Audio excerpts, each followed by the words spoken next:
অধ্যায়, chapter 42, Isaiah chapter 42। সেখানে আমরা দেখব, সেখান থেকে কিছু অংশ আজকে আলোচনা করতে চাই। আমি পাঠ করছি। ওই দেখো আমার দাস, আমি তাহাকে ধারণ করি, তিনি আমার মনোনীত, আমার প্রাণ তাহাতে প্রীত, আমি তাহার উপরে আপন আত্মাকে স্থাপন করিলাম। তিনি জাতিগণের কাছে ন্যায় বিচার উপস্থিত করিবেন। আমেন। আমাদের মহান ঈশ্বর এতই মহান, এই সত্য ঈশ্বরকে খোঁজার জন্য পৃথিবীর হাজার হাজার ধর্ম আজকে তৈরি হয়েছে। মানুষের দ্বারা কত নিয়ম কানুন সৃষ্টি হয়েছে, কত পূজা আশ্রা, তারা কত রকমের উপাসনা তারা শুরু করেছে। কিন্তু সত্য ঈশ্বর অনেক বড়, অনেক মহৎ, এবং এর কোনো তুলনার কোনো বিষয় আমাদের কাছে নেই। অসীম, তিনি সর্ববিরাজিত, সব কিছু দেখতে পান, সব কিছু পরিচালনা করেন, সর্বসময় জীবন্ত, আদি থেকে অন্ত, বর্তমান, সমস্ত সময় তিনি দেখেন। আর সেই ঈশ্বর সদাপ্রভু বলছে, আমি আমার দাস, ওই দেখো আমার দাস, আমি তাহাকে ধারণ করি। অর্থাৎ এখানে যীশু খ্রিস্টকে বলা হয়েছে যে যীশু খ্রিস্ট আসিতেছে, ইশুয়া তিনি আসিতেছেন, যিনি ত্রাণকর্তা। যশোয়া নামের অর্থ ত্রাণকর্তা। তিনি আমার মনোনীত। প্রভু বলছে, আমি তাকে অ্যানয়েন্ট করেছি, I decided, I selected, and that's my plan. Hallelujah. বিশাল ঘটনা। আমার প্রাণ তাহাতে প্রীত।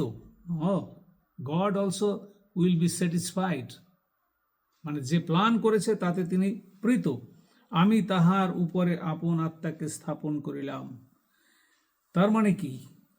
ঈশ্বর থেকে আমরা জানি যে,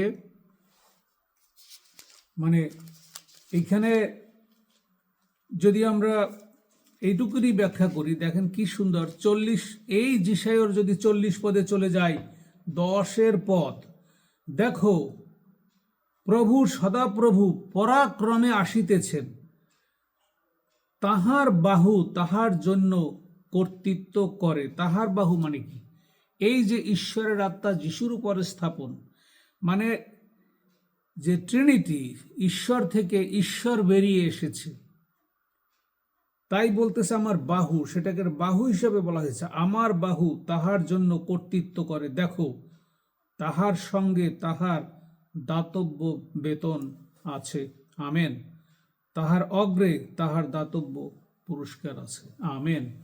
এবং তিনি মেষপালকের ন্যায় আপন পাল চড়াইবেন। আমেন। তিনি শাবক দিগকে বাহুতে সংগ্রহ করিবেন। আমেন। এবং কোলে করিয়া বহন করিবেন। আমেন। দূরবর্তী সকলকে তিনি ধীরে ধীরে চালাইবেন। বিশাল পরিকল্পনা ঈশ্বরের, অপরিসীম পরিকল্পনা। এই ঈশ্বরকে কত বিশাল না! এই যিশাই পুস্তকের 40 অধ্যায় 22 পদে যে ঈশ্বর কিভাবে এই আমাদের নভমণ্ডলকে পরিচালনা করেন, 22 পদে বলা আছে, তিনি এই পৃথিবীর সীমা চক্রের উপরে উপবিষ্ট। অর্থাৎ বুধ, শুক্র, পৃথিবী মণ্ডল, ইউরেনাস, নেপচুন, প্লুটো, এই যে সার্কেলের এই সীমাচক্রের উপরে কিভাবে এই পৃথিবীটা শুরু করেছিল আমরা জানি। প্রথম পৃথিবী ছিল, আদিপুস্তক 1 অধ্যায় 1 পদ, প্রথম পৃথিবী ছিল। তারপরে লুসিফারকে ফেলে দেওয়া হয়েছে, এটাকে বলা হয় হিব্রুতে সম্ভবত টফু বলা হয়, যে এইটাকে ভেঙে চুরে ফেললো। লুসিফারকে ফেলাবার জন্য অন্ধকার আসলো, এবং পরে সেই জলধির উপর আত্মা ছিল, এবং ঈশ্বর আবার নতুন করে এই আদম হবার পৃথিবী সৃষ্টি করলেন, এবং আদম হবাকে সেখানে রাখার ফলে তিনি স্টার্ট করলেন কিভাবে? আমরা ইব্রিয় পুস্তকে দেখি যে তিনি সমস্ত বিশ্ব ব্রহ্মাণ্ড অদ্ভুতভাবে সৃষ্টি করেছে। হালেলুয়া। এবং লুসিফার ঈশ্বরের সঙ্গে ছিলেন, আর সেই লুসিফারের মধ্যে গর্ব আসাতে তাকে ফেলে দেওয়া হলো আর এই অন্ধকারের জন্ম হইল। কিন্তু পরিচালনাটা কিভাবে, এই সময়কাল কিন্তু পূর্বে ছিল না। এই যে অরবিটগুলি সমস্তগুলি সব ঠিকঠাক করে যখন ঈশ্বর এই সময়কে শুরু করলেন, সময় ছিল না, টাইম তৈরি হয়েছে, ঈশ্বর বললেন এখন সব কিছু মুভমেন্ট শুরু করো। যে পৃথিবীর চারিপাশে সূর্য ঘুরবে, বুধ শুক্র পৃথিবী মঙ্গল কিভাবে পরিচালিত হবে, স্টারগুলি কিভাবে এখানে মুভমেন্ট করবে, তিনি যখন স্টার্ট করলেন তখন ঘূর্ণন শুরু হইল, সময়কাল শুরু হইল। এই কিন্তু সময়কাল শুরু হইল, বিগিনিংয়ে কোনো সময় ছিল না। একটা সময়কাল এই বর্তমান পৃথিবীতে চলছে, আমরা সেই সময়কালের মধ্যে রয়েছি। আবার এই সময়কাল বিলীন হয়ে যাবে। আমরা দেখি আর একটু আগাই, তিনি চিৎকার করিবেন না, উচ্চ শব্দ করিবেন না। তার মানে যিশুর কোয়ালিটিগুলি পূর্ব থেকে এখানে জানিয়ে দেওয়া হয়েছে। 4 পদে দেখি, তিনি নিস্তেজ হইবেন না, নিরুৎসাহ হইবেন না, যে পর্যন্ত না পৃথিবীতে ন্যায় বিচার স্থাপন করেন। হালেলুয়া। তার মানে তিনি আসছেন ন্যায় বিচার করতে। প্রথম পদেই বলা হয়েছে জাতিগণের কাছে ন্যায় বিচার। জাতিগণ কারা? জিহুদি জাতি। এই যে ভাববাদীগণ জিহুদি জাতির মধ্য দিয়ে কাজ করেছে, জিহুদি জাতি হলো ঈশ্বরের মনোনীত জাতি, তাদের জন্য তার একটা পরিকল্পনা। তারপরে জাতিগণের বিচার করবে, মানে জাতিগণকে, জাতিগণ হলো জেন্টাইলস, অর্থাৎ আমরা পরজাতি যত আসি, যিশু আসবেন এবং এখান থেকে এই পরিত্রাণ ছেড়ে দেবেন। যারা পরিত্রাণ নিবেন শুধু তারাই উপরে যেতে পারবে, অন্যরা যেতে পারবে না। এবং তিনি সাংঘাতিক বিচার করবেন, সাংঘাতিক বিচার করবেন, সেটা এখানে বলা হয়েছে। 5 পদে, সদাপ্রভু যিনি আকাশমণ্ডল সৃষ্টি করিয়াছেন ও তাহা বিস্তার করিয়াছেন, যিনি ভূতল ও তদুৎপন্ন সমস্তই বিছাইয়াছেন, যিনি তন্নিবাসী সকলকে নিঃশ্বাস দেন ও তথাকার সমস্ত জঙ্গমকে জীব আত্মা দেন, তিনি এই কথা কহেন, আমি সদাপ্রভু ধর্মশীলতায় তোমাকে আহ্বান করিয়াছি, আর আমি তোমার হস্ত ধরিব, তোমাকে রক্ষা করিব এবং তোমাকে প্রজাগণের নিয়ম স্বরূপ করিব। এবং 7 পদে, তুমি অন্ধদিগকে চক্ষু দিবে, তুমি কারাকূপ হইতে তাদেরকে রক্ষা করবে। এর অ্যাকচুয়াল মানেটা হইল, এই অন্ধকার আসলে হইল যে যে এই অন্ধকারটা হলো যে স্পিরিচুয়াল বা আধ্যাত্মিক যে বিষয়গুলি, সেগুলি জগতের কাছে অন্ধ ছিল, এবং যিশু দ্বারা, এই যশোয়ার দ্বারা সেটি এই জগতে উন্মুক্ত হবে, উন্মূলিত হবে। সবাই দেখতে পাবে, যিশুর মধ্য দিয়ে সে আলো দেখতে পাবে, জানতে পাবে, বুঝতে পারবে। কিন্তু যিশুর আগমন না হইলে এইগুলি প্রস্ফুটিত হইবে না। এটা হলো এটার মিনিং, বিশাল ব্যাপার। তারপরে দেখেন শেষে এসে বলছে 9 পদে, দেখো পূর্বকার বিষয় সকল সিদ্ধ হইল, আর আমি নতুন নতুন ঘটনা জ্ঞাত করি। দেখো পূর্বকার বিষয় সকল সিদ্ধ হইল মানে কি?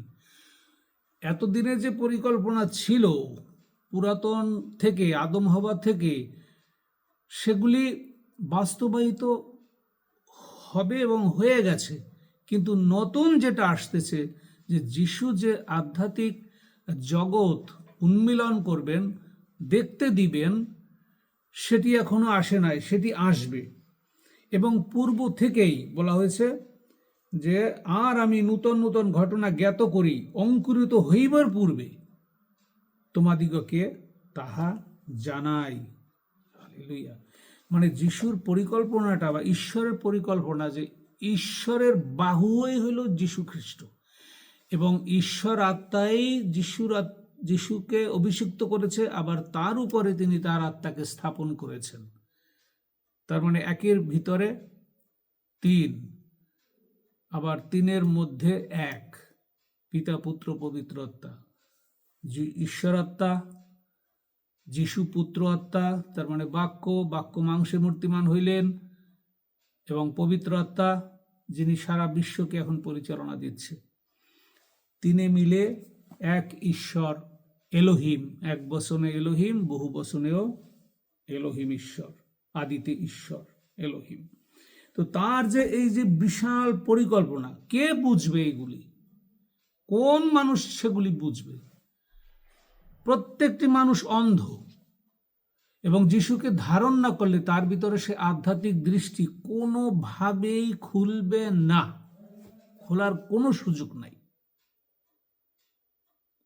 স্পিরিচুয়াল ব্লাইন্ডনেস ছিল, সেটাকে তিনি ওপেন করবে। সে ওপেনটা আবার কেমন? দেখেন, আমরা হয়তো লোকলিখিত সুসমাচারে গিয়ে আমরা হয়তো যিশু 5,000 লোককে খাইয়েছেন, কিন্তু সাধু দাউদ 147 গীতে 145 গীতের 16তে বলেছে যে ইউ ওপেন ইউর হ্যান্ড। 5,000 লোককে বিশাল সমাবেশে এত বড় লেকচার দেওয়ার পরে সবাই ক্ষুধার্ত। কিসের ক্ষুধা? সবই জাগতিক ক্ষুধা ছিল। এবং এই জন্য যিশু তার বলছে ইউ ওপেন ইউর হ্যান্ড। স্বর্গ থেকে দাবি করার পরে রুটি এবং মাছে 12 ডালা পরিপূর্ণ হলো। এটা কি শুধুই একটা গল্প আর উপমা? এটা যীশু খ্রিস্ট দ্বারা সবকিছু ওপেনড হবে, অর্থাৎ স্পিরিচুয়াল ব্লাইন্ডনেস থেকে স্পিরিচুয়াল রাইদাসনেস ওপেনড হবে শুধুমাত্র এই যশোয়ার দ্বারা। যশোয়া আমাদের ত্রাণকর্তা প্রভু যীশু খ্রিস্ট, তার দ্বারা। এবং এই 5,000 লোকের অনেক ব্যাখ্যা আছে এটার। তো একটা ছোট্ট অংশ হলো এরকম যে সবাই যে এই 3 দিনের না খাওয়া, যে যিশুর কথা শুনতে শুনতে যে মানুষ ক্ষুধার্ত হয়ে এখন তাদের সেই শক্তি নাই যে হেঁটে ঘর পর্যন্ত যাবে, কিন্তু ঈশ্বর তাদেরকে খাওয়ালেন। তাদের অন্তর্দৃষ্টি, স্পিরিচুয়াল ব্লাইন্ডনেসটাকে ওপেন করে দিল। যারা সত্যিকারভাবে সেই জায়গায় দেখতে পেয়েছে যে হায় হায়, এই কি ব্যাপার, কি অলৌকিক বিষয় রে ভাই, এতগুলি খাবার উপর থেকে সে আনলো কিভাবে? তার মানে তিনি যে সত্য ঈশ্বর, তার উপরে যে ঈশ্বরের আত্মা অধিষ্ঠিত এবং তিনি যে অভিষিক্ত, সেটি তাদের কাছে প্রকাশ করেছেন। এবং একইভাবে যারা সেখানে আসার জন্য ক্ষুধার্ত ছিল, যে সে বাক্য শুনবে, এসে তারা জাগতিকভাবেও ক্ষুধার্ত হয়েছে, সেই জাগতিক ক্ষুধাও তাদের মিটল। এবং আধ্যাত্মিক দৃষ্টি তাদের খুলে গেল। যারা অপেক্ষায় ছিল তারা যিশুকে দেখতে পেল, যারা অপেক্ষায় ছিল তারা ক্ষুধা নিবারণ করল। কিন্তু এখানে আরেকটি অপেক্ষা আছে, যে যারা আধ্যাত্মিকভাবে ক্ষুধার্ত তারাই শুধুমাত্র আধ্যাত্মিকভাবে স্যাটিসফাইড হবে, পরিপূর্ণ হবে। আধ্যাত্মিক ক্ষুধা যার নেই সে কখনোই পরিত্রাণ পাবে না। আধ্যাত্মিক ক্ষুধাই তাকে সাহায্য করবে ঈশ্বরের কাছে আসতে এবং যিশুর আলো দেখতে। আধ্যাত্মিক ক্ষুধার কথা বলা হয়েছে এখানে। স্পিরিচুয়াল যে ওপেননেস, সেটা উন্মূলিত হবে যীশু খ্রিস্টের দ্বারা। এবং আমরা এখানে দেখব যে এই যিশু পুস্তকের এখানে 2-1টি পুস্তক, এখানে কয়েকটি পথ যদি আমরা পড়ি, সেখানে সবই যিশুর বিষয় লেখা এবং অনেক অনেক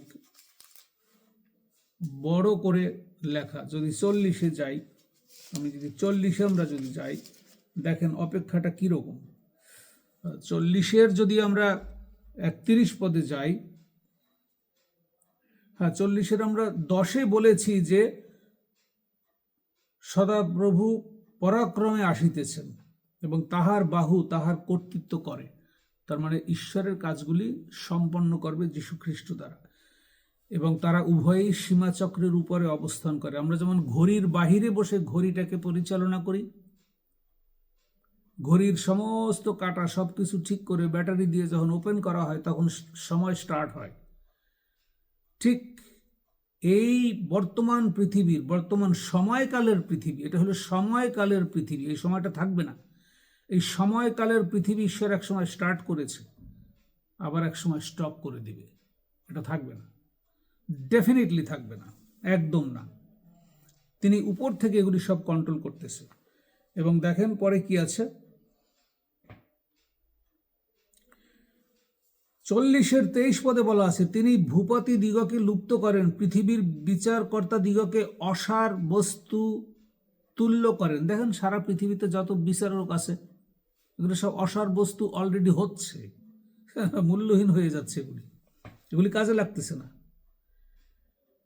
এই জন্য 25 পদে আসি, অতএব তোমরা কাহার সহিত আমার উপমা দিবে?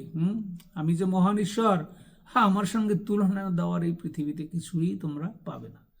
সেই ব্রেইন এই হিউম্যান বিইংসের মধ্যে আমি দেই নাই। তোমাদের ব্রেন যতই দেই না কেন, দেয়ার ইজ এ লিমিটেশন, এবং এগুলি সব পচে যাবে, কোনো কাজে লাগবে না। অতএব তোমরা কাহার সহিত আমার উপমা দিবে যে আমি তাহার সাদৃশ হইব? 26 পদ 40-এর, ইহা পবিত্রতম কহেন, ঊর্ধ্ব দিকে চক্ষু তুলিয়ে দেখো, ওই সকলের সৃষ্টি কে করিয়াছে? তিনি বাহিনীর ন্যায় সংখ্যা অনুসারে তাহাদিগকে বাহির করিয়া আনেন, সকলের নাম ধরিয়া তাহাদিগকে আহ্বান করেন। সকলের নাম ধরিয়া ডাকেন। আমরা এই নাম ধরা বিষয়ে আমরা আলাপ করেছিলাম অক্টোবর মাসের 26 তারিখে, হয়তো এনরুদে আলাপ করতেছিল এক সময় আমরা, যে তারাগণকে সকলকে ঈশ্বর নাম ধরে ডাকেন। আমার খুব ভালো লাগছে ওই আলোচনাটার পরে। আমি একটু স্টাডিতে গেলাম যে কত তারা আছে পৃথিবী। 1950 সালে জ্যোতিষবিদরা তারা গণনা করতে শুরু করলো, তারা চিন্তা করতে লাগলো কত স্টার, কত কত তারকা রাজি, কত গ্রহ উপগ্রহ ঈশ্বর সৃষ্টি করেছে। তারা একটা নাম্বার বের করেছে, সেটাকে বলা হয় কি বলা হয়, সেটাকে বলা হয় সেক্সটিলিয়ন স্টার্স। কত? 40 সেক্সটিলিয়ন। 1 সেক্সটিলিয়ন মানে হইল 40 লিখে তার সামনে 21টি শূন্য দিতে হবে। তাহলে এটা কি, এই সংখ্যাটার নাম কি? বলা হয় সেক্সটিলিয়ন স্টার্স। 40 লিখে 21টি শূন্য দিতে হবে, এতগুলি স্টার তারা ধারণা করেছে। কিন্তু কতটি সেটা কিন্তু তারা পারফেক্টলি বলতে পারে না, সেটা সব কিছু ঈশ্বর জানে। এই হলো মহান ঈশ্বর। এবং এদের যদি নাম লেখা হয় তাহলে কতগুলি বই লাগবে? বলছে 80টা কোয়াড্রিলিয়ন বুকস হবে। এই জগতে ধরবে কিনা আমার সন্দেহ আছে। এই নামগুলি যদি লেখা হয় কতগুলি বই হবে? তার মানে 80 লেখে তার সামনে 24টি শূন্য দিতে হবে, তাইলে যে সংখ্যা হয় সেটাকে বলা হয় কোয়াড্রিলিয়ন। 80 কোয়াড্রিলিয়ন বুকস হবে। সো দ্যাটস দ্য গড, যে হিউম্যান ব্রেন। এটা জ্যোতিষবিদরা, ওই সময়ের জ্ঞানী লোকরা 1950 সালের, তারা এই ধারণা দিয়েছে, কিন্তু সঠিকটা তারাও জানে না, জানে ঈশ্বর। তাহলে এই মহান ঈশ্বরের কি পরিকল্পনা আছে? এই যে আমাদের 6000 বছরের পৃথিবী যে অরবিট, যেটা টাইম লাইনের মধ্যে আছে, আমরা প্রত্যেকদিন দিন গণনা, মাস গণনা, বছর গণনা, আজকে পহেলা বছর, সেটা ইংরেজি ক্যালেন্ডার অনুসারে, এবং আরও অনেক ক্যালেন্ডার ছিল আগে, জিউস ক্যালেন্ডার ভিন্ন। কিন্তু আমরা বলেছি জানুয়ারি থেকে আমরা ইংরেজি ক্যালেন্ডার, বাংলা হয়তো আমরা বলি কি যেন চৈত্র, বৈশাখ মাস, বৈশাখ মাস। কিন্তু আমাদের যে দিনটা আমরা, আজকেই তো আমার একটা বছরের শুরু, তাই না? আজকে জানুয়ারির 5 তারিখ, আগামী জানুয়ারির 5 তারিখ, সেটা তো একটা বছর। সুতরাং সেইভাবে ভ্যালু করে আমাদের খুব একটা হতে লাভ নাই। আমরা এই আনন্দ উৎসব করতেছি, ওটা কোনো বড় বিষয় নয়। বড় বিষয়টি হচ্ছে প্রতিদিনটাই আমাদের জন্য একটা উপহার, যে এখনও আমরা ঈশ্বরের এই পৃথিবীর সৃষ্টি আমরা দেখছি, এবং সেই নবমণ্ডলে আমরা এখনো যাই নাই। নতুন স্বর্গ, নতুন পৃথিবী আসতেছে। সেখানে যখন যাব, যখন আমরা ঈশ্বরকে সম্মুখাসম্মুখী দেখব, তখন না বুঝবো যে আসলে ঈশ্বর যীশুখ্রিস্ট কে, সেই মহান ঈশ্বর যার অপেক্ষায় আমরা আছি, তাকে আমরা তখন দেখতে পাব। এখন আমরা দেখতে পারবো না। সেই 40-এই লেখা আছে যে এই যে মহান ঈশ্বর, 28 পদে, তুমি কি জ্ঞাত হও নাই, তুমি কি শুনো নাই, অনাদি অনন্ত ঈশ্বর সদাপ্রভু, পৃথিবীর প্রান্ত সকলের সৃষ্টিকর্তা, ক্লান্ত হন না, শ্রান্ত হন না, তাহার বুদ্ধির অনুসন্ধান করা যায় না। হে জ্যোতিষ বিজ্ঞানীগণ, পৃথিবীর যতই তুমি পণ্ডিত হও, কিন্তু তোমার পক্ষে ঈশ্বরের সুবুদ্ধির অনুসন্ধান করা সম্ভব নয়। তিনি ক্লান্ত ব্যক্তিকে শক্তি দেন ও শক্তিহীন লোকদের বল বৃদ্ধি করেন। তরুণেরা ক্লান্ত ও শ্রান্ত হয়, যুবকেরা স্থলিত হয়, কিন্তু যাহারা সদাপ্রভুর অপেক্ষা করে তাহারা উত্তর উত্তর নতুন শক্তি পাইবে। কখন পাইবে? যাহারা সদাপ্রভুর অপেক্ষা করে তাহারা নতুন শক্তি পাইবে। 5000 লোককে খাওয়াইছে, সেখানে সেই অপেক্ষায় তারা ছিল, তাদের ওপেন্ড আপ হয়েছে, তারা দেখতে পেয়েছে ঈশ্বরের মহা অনুগ্রহ এবং আশ্চর্য কাজ কি, সেটা তারা সচক্ষে দেখেছে। এখানে বলা হয়েছে উত্তর উত্তর নতুন শক্তি পেয়ে তারা ঈগল পক্ষীর ন্যায় পক্ষ সহকারে ঊর্ধ্বে উঠিবে। আমেন। That's the rupture. 40-31 পদ, এইটা হইল প্রকৃত র্যাপচার। তাহারা ঈগল পক্ষীর ন্যায় পক্ষ সহকারে ঊর্ধ্বে উঠিবে, তাহারা দৌড়াইলে শ্রান্ত হইবে না, তাহারা গমন করিলে ক্লান্ত হইবে না। সমস্ত ইউনিভার্সের দরজা খুলে যাবে, সমস্ত আধ্যাত্মিক বিষয়গুলি স্পষ্ট হবে, ঈশ্বরকে দেখা যাবে, ঈশ্বরের রাজ্যে ঢোকা যাবে, এবং এই পৃথিবীতে জন্ম নেওয়ার সার্থকতা তখন হবে। যদি ঈগল পক্ষীর ন্যায় সেই র্যাপচারে উপরে উঠতে না পারি, তাহলে সবই বৃথা বৃথা বৃথা।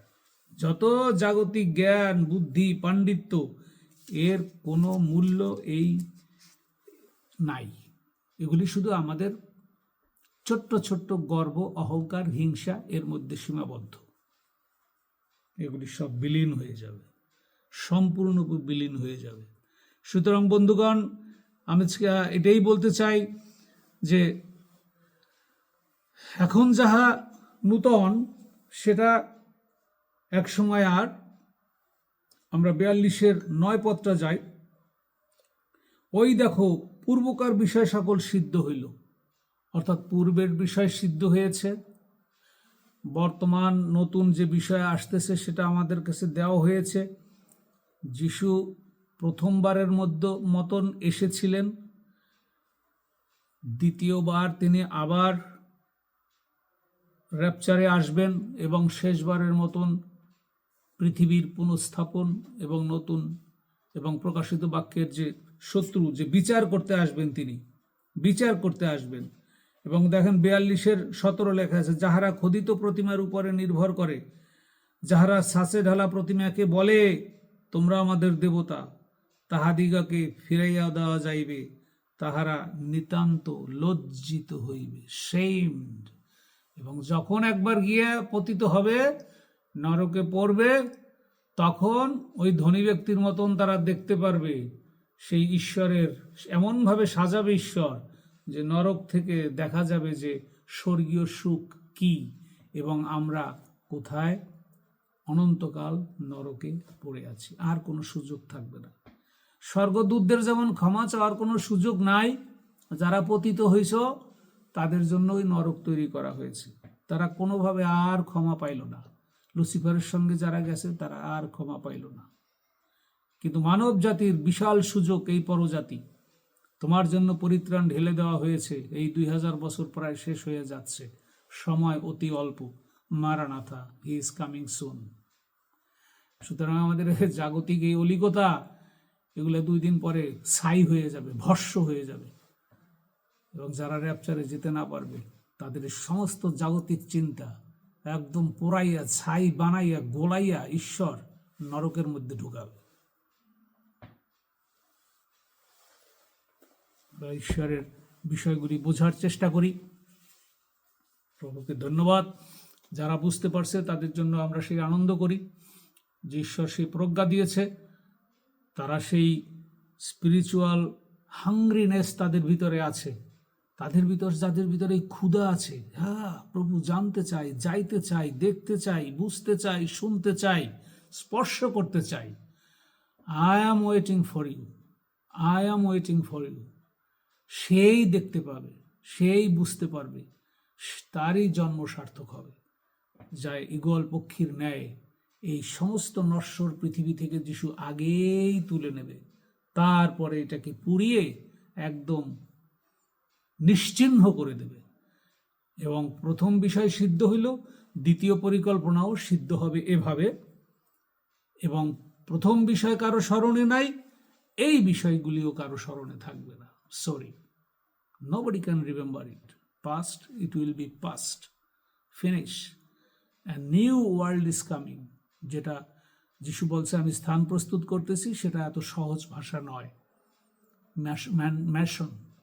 ম্যানশন যেটা রাজবাড়ি, সেই রাজবাড়িটাই স্বর্গপুরী, সেইটাই নতুন পৃথিবী, সেটাই আমাদের জন্য আসিতেছে। We are waiting for him. যারা আজকে অপেক্ষায় আছে, ধন্য তাহারা। ঈশ্বর সকলকে আশীর্বাদ করুন। আমরা যেন সেই অপেক্ষায় থাকি, সেই আনন্দে থাকি যে আমরা অপেক্ষায় থাকার শক্তি আমরা পেয়েছি। যিশু সকলকে আশীর্বাদ করুন। যশোয়া, ঈশ্বর, এলোহিম, ঈশ্বর যিনি পৃথিবীর সৃষ্টিকর্তা, তার পরিকল্পনা সাধিত হবে এবং শয়তান চিরকালের জন্য বিনষ্ট, বন্দী, অন্ধ এবং অগ্নিহ্রদের মধ্যে পড়ে থাকবে। ঈশ্বর আমাদের সকলকে আশীর্বাদ করুন। ঈশ্বরের মহা আনন্দে আমরা জীবন কাটাই, যতদিন থাকি যেন তার প্রশংসা, গৌরব, মহিমা আমাদের দ্বারা সাধিত হয়। Amen. Hallelujah. Praise the lord. God bless you all. Hallelujah. Recording stop. ঈশ্বরকে ধন্যবাদ দেই এই সুন্দর সময়ের জন্য। ধন্যবাদ দাদা আপনার জীবনের জন্য। আমরা বিশ্বাস করি প্রত্যেকেই আমরা বাক্যের মধ্য দিয়ে